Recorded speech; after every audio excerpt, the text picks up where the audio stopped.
When life seems gray, paint it gay with a song, paint it bright and sunny. When things go wrong, set them right with a song, switch from sad to funny. Open up wide so whatever inside won't have a corner to hide in.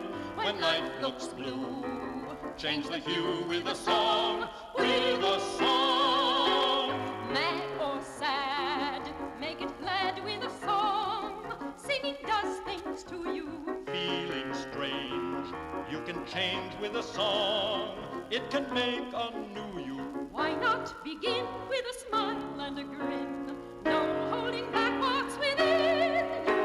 When life goes dark, strike a spark with a song. With a song.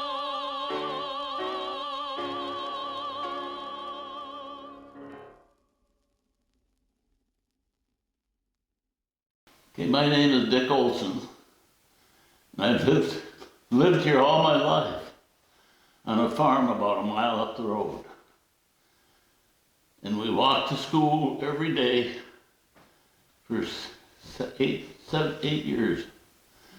And I had a brother and a sister, and we always carried our lunch. And we had some good times. I was born in 31, so I think, and that would make, I was about 5 years old, maybe 6 years old when I started, so that'd be about 37 or 36 when I started school here. I still remember my teachers, Wilma Emerson, Ruby Stampsted, Norma Krimigar, Hazel Sampson.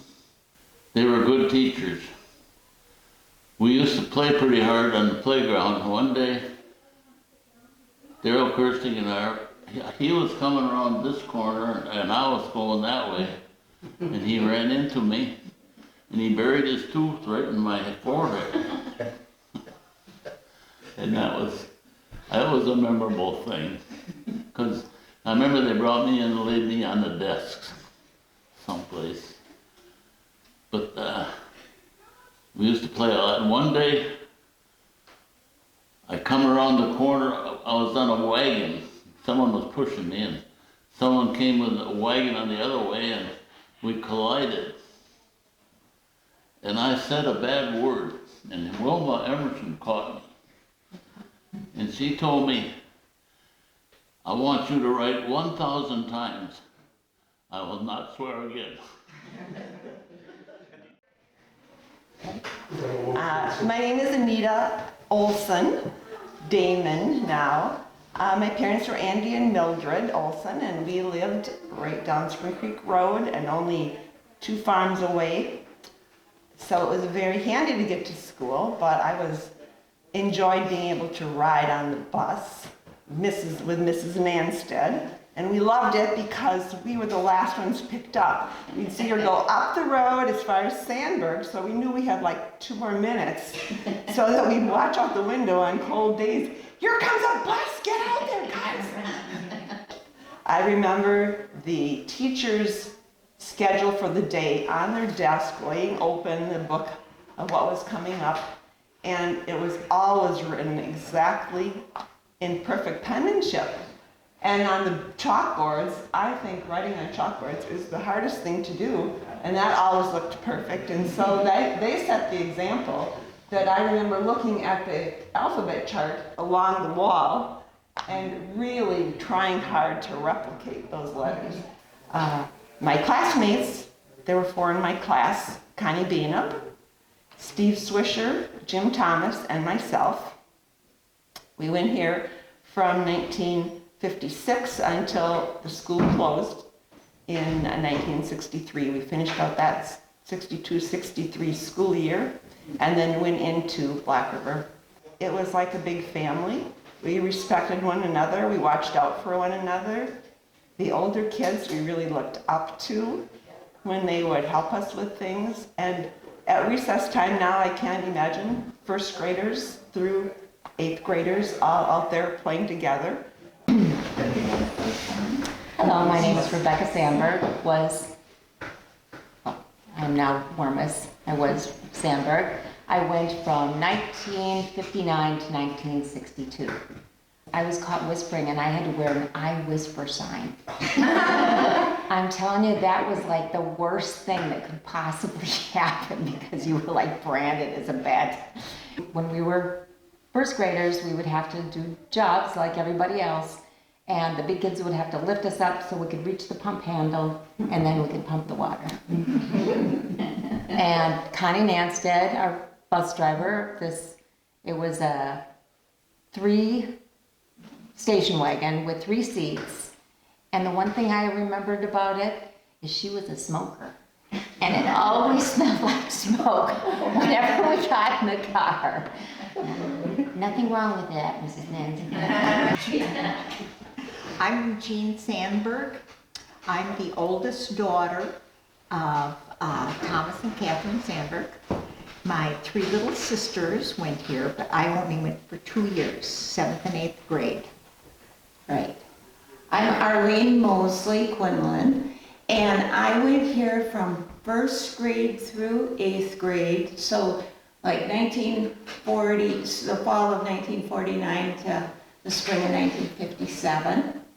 I was remembering music. When we had music day, there was a radio that sat here, and we would turn that on, and then we had the music books like that are over on the other side, and we would sing with Professor Gordon from the University of Madison.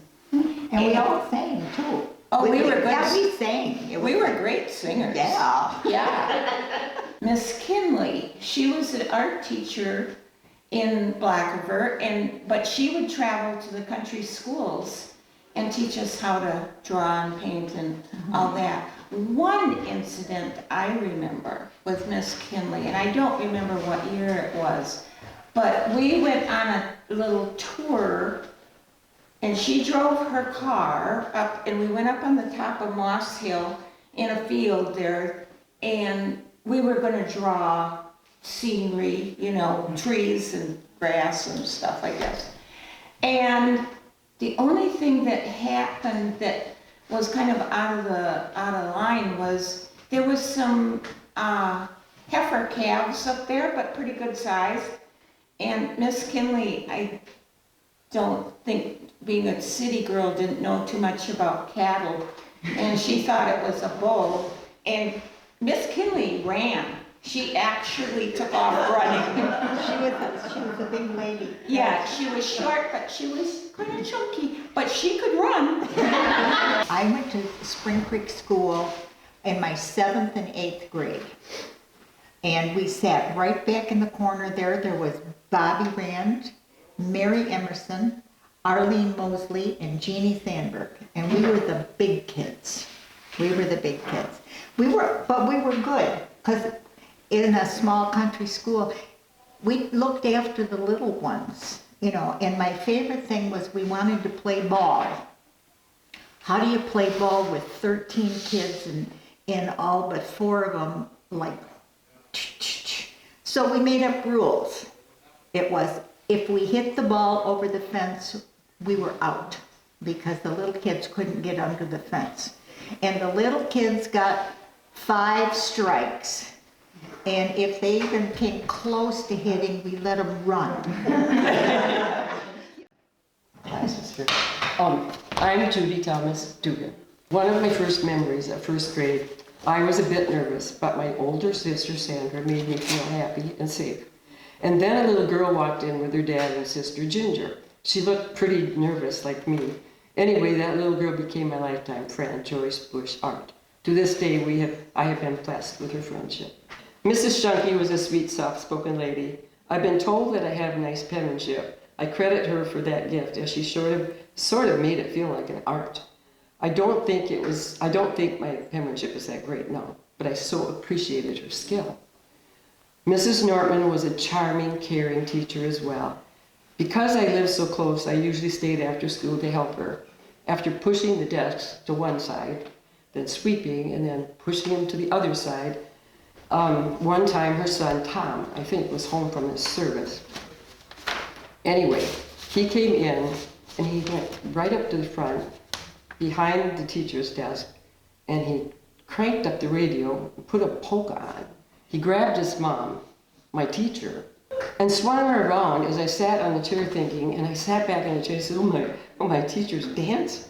I remember that so vividly. He was just twirling her around in there, and I was sitting over there watching. It was just like, she's just like us. My name is Julie Sandberg Ruiz now. I attended the Spring Creek School from 1957 to 1962. My teacher is Mrs. Nortman, taught my grades 1 through 4, and Mrs. McManners taught grade 5 from 61 to 62. We had 6 grades with 1 to 4 students in each grade. When it was time for a subject lesson, a single grade would sit at the table in front and the teacher would give her lesson. Even though the rest of the students could hear, we were all responsible to get our work done. If we had a problem or question, the older kids were our tutors. In the morning, the flag was raised with everyone reciting the Pledge of Allegiance. Water needed to be pumped each morning for the bubbler, washing hands and doing dishes. After lunch, all the dishes were washed and put away. Excess food was dumped in a hole at the back of the property. At the end of the day, blackboards were washed, erasers were taken outside to beat the chalk out of them, water emptied, outdoor bathrooms swept, floors swept, and the flag properly lowered and folded without ever touching the ground. Many thanks to both Mrs. Nortman and Mrs. McManners for giving us the best formative years. God bless them. My name is Mary Ann Ripp, formerly Mary Ann Rand. I attended Spring Creek School from 3rd grade through 8th grade when I graduated.